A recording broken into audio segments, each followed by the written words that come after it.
Hi. Hi, everybody. Uh, Today is Thursday.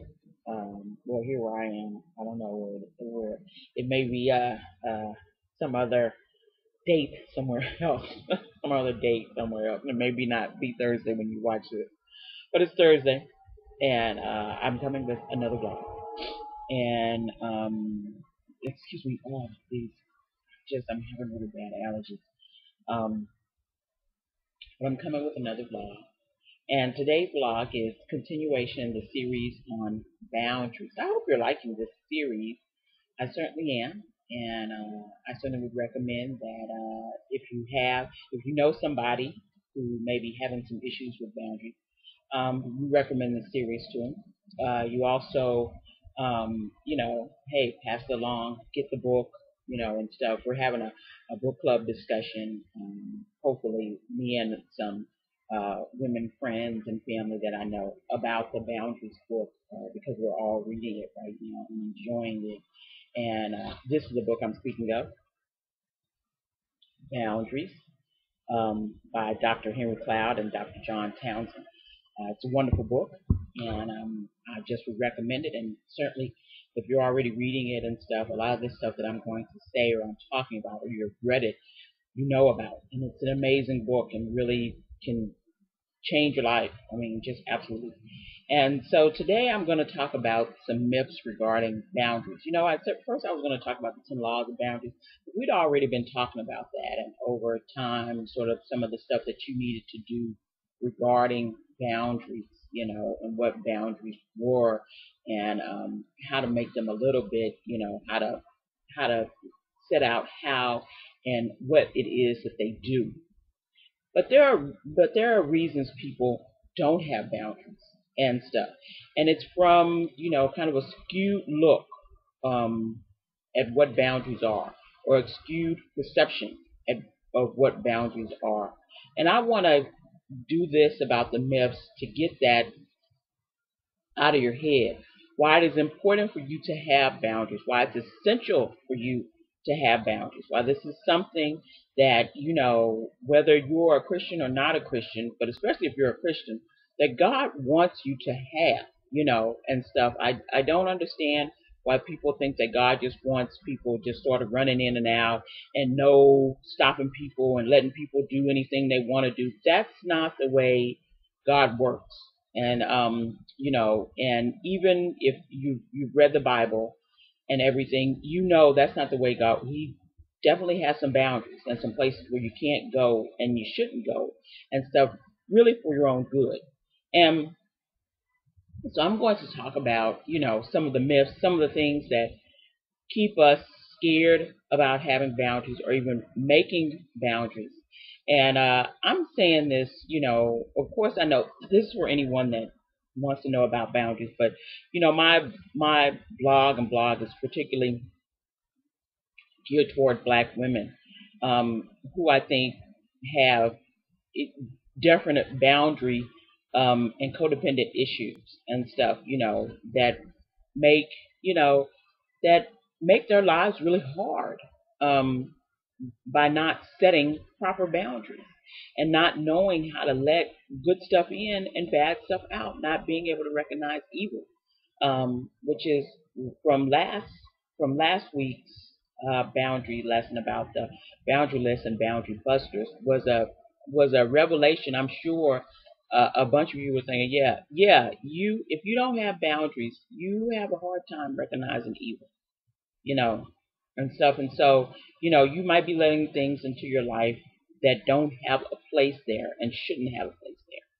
So we're going to talk about the myths today, common myths of boundaries. And number one, we're going on. Number one is, if I set boundaries, I'm being selfish. And trust and believe you are not being selfish when you set boundaries. Okay. Um, so the when we think about that, we said it's important for us to be loving people, and it's important for us to be concerned about the welfare of others. So that's a big part of, if you're a Christian, that's a big part of being a Christian, is serving and being concerned about other people. So the thought is that, well, don't boundaries turn me into a self-centered person? No. To tell you the truth, setting boundaries frees you up to actually increase your ability to care about others. Okay?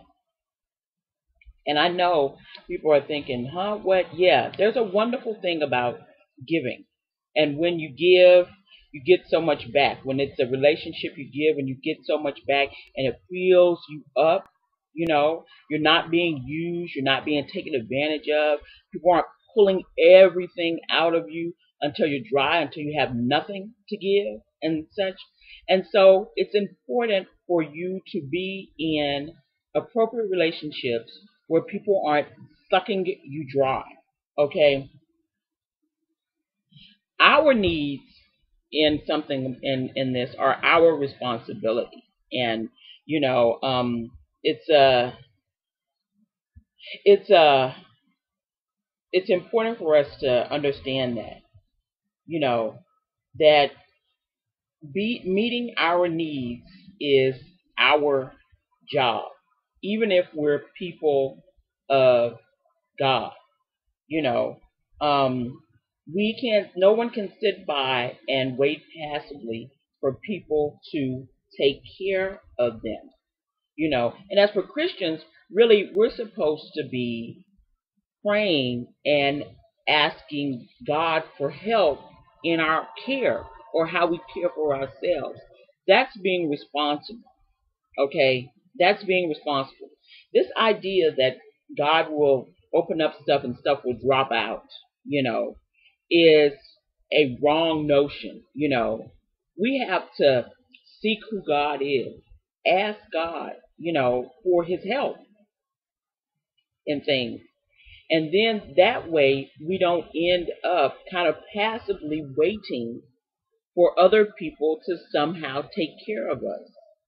If you needed help, if you're in a really bad situation and something is really bad and you needed help, you have to speak up and say something.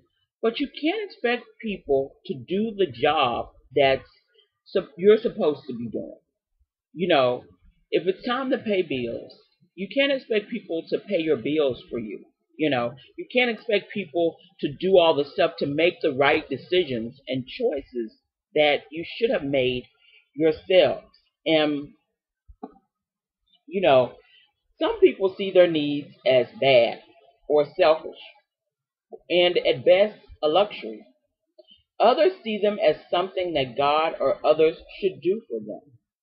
But the biblical picture is quite clear. Our lives are our responsibility. At the end of our lives, this truth becomes crystal clear because we'll all appear before the judgment seat of Christ, that each one receive what is due him for the things he's done in the body, whether good or bad. So you have to remember that. A helpful way to understand setting limits is that our lives are a gift from God. Just as a store manager takes good care of his shop for the owner, we are to do the same with our souls. If a lack of boundaries causes us to mismanage the store, the owner has a right to be upset with us. We are to develop lives, abilities, feelings, thoughts, and behaviors. Our spiritual and emotional growth is God's interest on his investment in us. When we say no to people and activities that are hurtful to us, we are protecting God's investment. So just think about that. That boundaries are a sign of disobedience. Listen, the truth is that lack of boundaries is a sign of disobedience. People who have shaky limits are often compliant on the outside, but rebellious and resentful on the inside. They would like to be able to say no, but are afraid.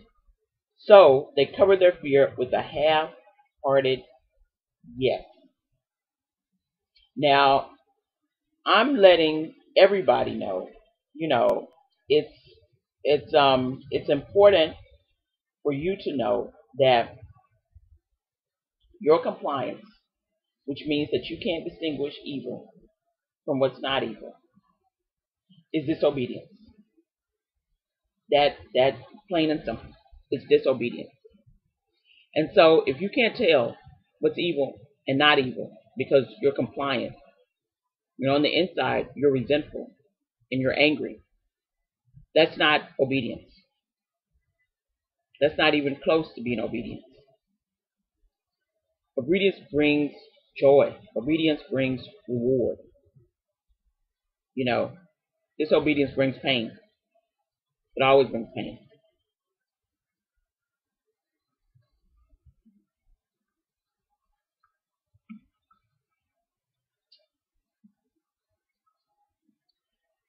It's important for us to know that, if we're afraid that people are going to be mad at us because we set boundaries or we feel disobedient, what that is an internal no nullifies an external yes. That God is more concerned with our hearts than he is with our outward compliance. And you have to understand that. For I desire mercy, not sacrifice, and acknowledgement of God rather than burnt offering. God wants your heart to match up with your mouth. That's all it's saying. If you're saying yes, he wants that to be felt in your heart. I always say that about people giving. God loves a cheerful giver. That's part of the word of God. If you're not cheerfully giving, then you're not really giving. If I'm doing something for somebody out of obligations, then that's not cheerful giving. I might as well not even do it. And so when we do things that we shouldn't do, but our mouths are saying yes, but our hearts are saying no, then you really haven't done anything. You've been disobedient in the first place. In other words, if we say yes to God or anyone else, when we really mean no, we move into a position of compliance. And that's the same as lying. Myth 3. If I begin setting boundaries, I will hurt others. God never gave us the power or the right to control how others respond to our no. Some will welcome it, some will hate it. Okay? And we can't manipulate people into swallowing our boundaries by sugarcoating them. Boundaries are a litmus test for the quality of our relationships. Those people in our lives who can respect our boundaries will love our wills, our opinions, our separateness. Those who can't respect our boundaries are telling us that they don't love our no. They only love our yes. They only love our compliance. You have to think about that when you're saying no to someone and they're getting really upset and really mad. You have to think about then, what is the quality of that relationship? Is that really the relationship you thought it was? If people get really mad about you saying no, it's just, and about somebody, and it's and people who do that usually are boundary busters. They get really upset about people's no and stuff. And so you have to think about, you have to think about that. If telling the truth causes someone to leave you, this can give the church an opportunity to provide support and a spiritual and emotional home to the abandoned person. Okay? The point is that you can't make anyone stay with you or love you. Ultimately, that is up to your partner or up to your friend or family member. Sometimes setting boundaries clarifies that you were left a long time ago in every way, perhaps except physically. Often, when a crisis like this occurs, it helps the struggling, and this is in the case of husbands and wives who have issues, struggling couple reconcile and remake their marriage into a more biblical one. The problem was raised, and now it is addressed. If you are a boundaryless spouse that develops boundaries, something's going to happen. and there'll be more disagreements. There'll be more issues because the person who was used to you being boundaryless, and this is for any situation where you are a boundaryless person and you set boundaries, there will be more fights. There will be more disagreements, you know. And essentially, it's because the out of control person begins to experience necessary pain that can motivate them to take more responsibility for themselves in that relationship, you know. And, hey, will some people abandon or attack us for having boundaries? Yes. Better to learn about their character and take steps to fix the problem than to never know. And if I set boundaries, Miss Four, if I set boundaries, it'll hurt others. The problem is that sometimes you see boundaries as an offensive weapon. Nothing could be further from the truth. Boundaries are a defensive tool. Appropriate boundaries don't control, attack, or hurt anyone. They simply prevent your treasures from being taken at the wrong time. Saying no to adults who are responsible for getting their own needs met may cause some discomfort. They may look elsewhere, but it doesn't cause injury. Okay? So figure out the difference between injury and discomfort. Okay?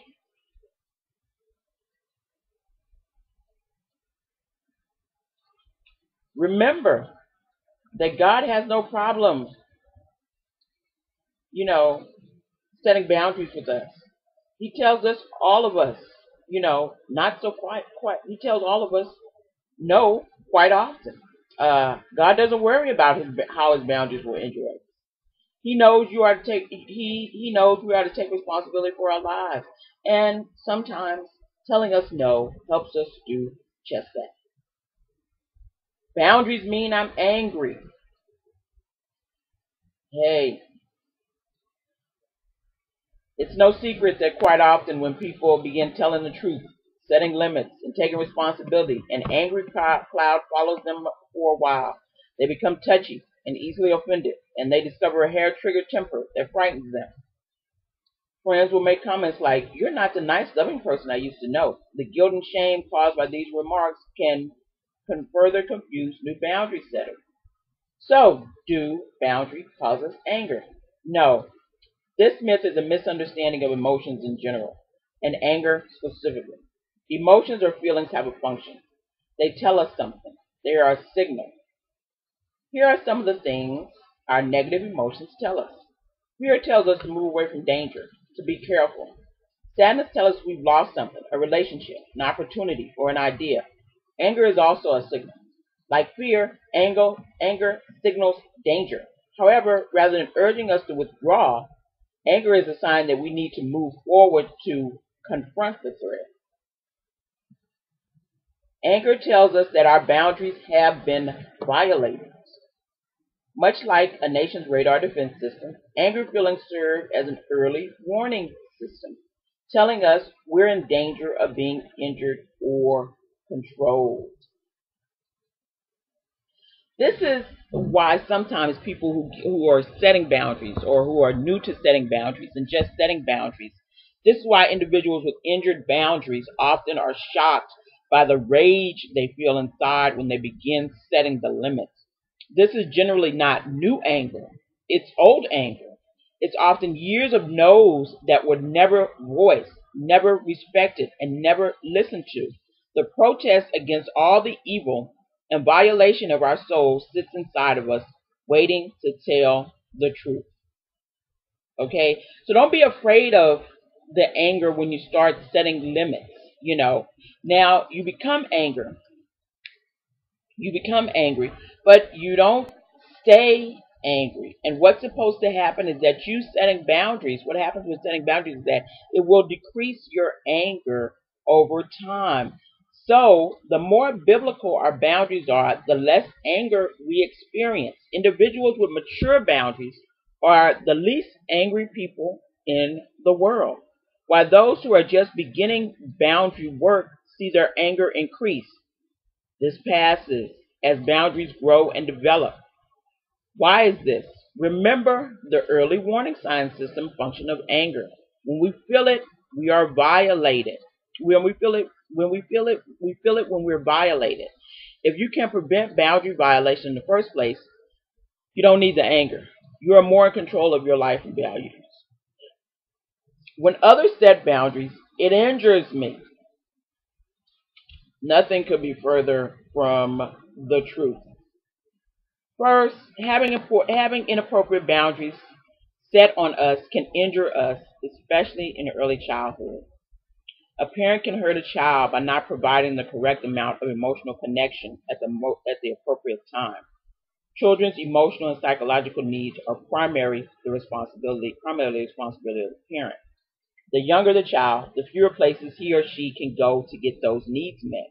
A self-centered, immature, or dependent parent can hurt a child by saying no at the wrong times. Second, we project our own injuries onto others. When we feel pain, one response is to disown the bad feeling and to throw it onto others. This is called projection. Quite often, people who have been hurt by inappropriate childhood boundaries will throw their fragility onto others. Sensing their own pain in others, they will avoid setting limits on others as they imagine how devastated it would be to them. An inability to receive someone's boundary may mean there is a idolatrous relationship, that you turn someone into an idol. When you feel wounded or isolated, because someone won't do something, you get mad because someone's setting limits or boundaries, that's maybe part of you depending too much on the other person. Though we certainly need each other, no one but God is indispensable. Other people aren't indispensable. Okay? As much as I love my husband, he's not indispensable. Okay? When a conflict with one significant person can bring us to despair, and that's why I'm always so worried about black women who, when they are rejected by someone, go into this complete despair about being rejected and stuff. That's not right. That's not appropriate, and stuff. It is now you have turned the relationship or the idea of having a relationship with someone into an idol, and stuff, and acting like it's somehow indispensable, that you couldn't live without it. It is possible that we are putting that person on a throne that should only be occupied by God. We should never see one other person as the only source of good in the world. It hurts our spiritual and emotional freedom and our development. So please remember that. Fourth, an inability to accept others' boundaries can indicate a problem in taking responsibility. So, now, some people become so accustomed to others rescuing them that they begin to believe that their well-being is someone else's problem. They feel let down and unloved when they aren't bailed out, and they fail to accept responsibility for their own lives. Let me not kid you. I've known some of these people, and I've known some of these people in relation to other people, and it's sad to see, because this person is irresponsible, someone else is responsible, everybody's in pain, and stuff, and it's not, if somebody would just set limits, if somebody would just let the other person go and let them face consequences of their bad decisions and unwise decisions, it would be so much better for the other person. But you render them powerless. You render them into nothingness by doing that. Boundaries cause feelings of guilt. Oh boy. One of our major obstacles to setting boundaries with others in our lives is our feeling of obligation. What do we owe not only our parents, but anyone who's been loving toward us? What's appropriate and biblical, and what isn't? Many individuals solve this dilemma by avoiding boundary setting with those to whom they feel an obligation. In this sense, they can avoid the guilty feelings that occur when they say no to someone who has been kind to them. They never leave home. They never change schools or churches. They never switch jobs or friends, even when it would be an otherwise mature move. The idea is that because we have received something, we owe something. The problem is the non-existent debt. The love we receive for money or time or anything which causes us to feel obligated should be accepted as a gift. Gift implies no strings attached. All that's really needed is gratitude. The giver has no second thought that the present will provide a return. It was simply provided because someone loved someone and wanted to do something for him or her. Period. Okay? Period. What do we owe those who are kind to us, who have genuinely cared for us? We owe them thanks. And from our grateful heart, we should go out and help others. We need to distinguish here between those who give to get and those who truly give selfishly. It's generally easy to tell the difference. If the giver is hurt or angered by a sincere thanks, the gift was probably a loan. If the gratitude is enough, you probably received a legitimate gift with no feelings of guilt attached. Okay? Boundaries are permanent, and I'm afraid of burning my bridges. That's Myth 8. It's important to understand that your no is always subject to you. You own your boundaries. They don't own you. If you set limits with someone and they respond maturely and lovingly, you can renegotiate the boundary. In addition, you can change the boundary if you're in a safer place. Okay? So these are parts of myths and distorted teachings about boundaries and what they are and stuff and how they work. As time goes on, we're going to talk a little more about boundaries. We're moving into, and I'm not going to be talking about boundary conflicts. I suggest you go by the book, and there's a whole section on boundary conflicts. The next thing I will be reading into, or we'll be talking about, is developing healthy boundaries and how you do that and what that looks like. Now we're talking about all the issues and problems and drama and what boundaries are and why we don't have them and why we need them and all this stuff. But now we're going to talk about getting some boundaries, okay, and stuff. Let the myths go. This is a good thing. It will help you. It will release you from bondage and make you free, okay? It's a wonderful thing. Stop holding on to the myths of boundaries. Stop holding on to, if people don't love me, or if people get mad at me, or if people, if I'm hurting people, or and stuff. Stop holding on to that, and stuff. What you need to be looking for or looking toward is toward, the relationship you have in relation to you and to God. That's it. I'm just, I'm saying it. That's it. That's the relationship you need to be looking toward, to get the wholeness of who you are, to get the strength of who you are, to get the knowledge of who you are, to get the power of who you are. Not in other people. Other people can't do that. And as you can see, trying to make other people do that causes you and other people pain. Okay? So it's time to move into developing some healthy boundaries. Okay? And I hope talking about the myths of boundaries gives you something to think about. I recommend, once again, you getting this book and buying this book. It's a wonderful book. We're going to be talking about developing healthy boundaries. And, so next week, or the week after, probably the week after, since next week is Thanksgiving, or when we talk about it the week after, we'll talk more about what it means to and how you go about developing healthy boundaries. Okay, so I'll see you guys then. Bye-bye.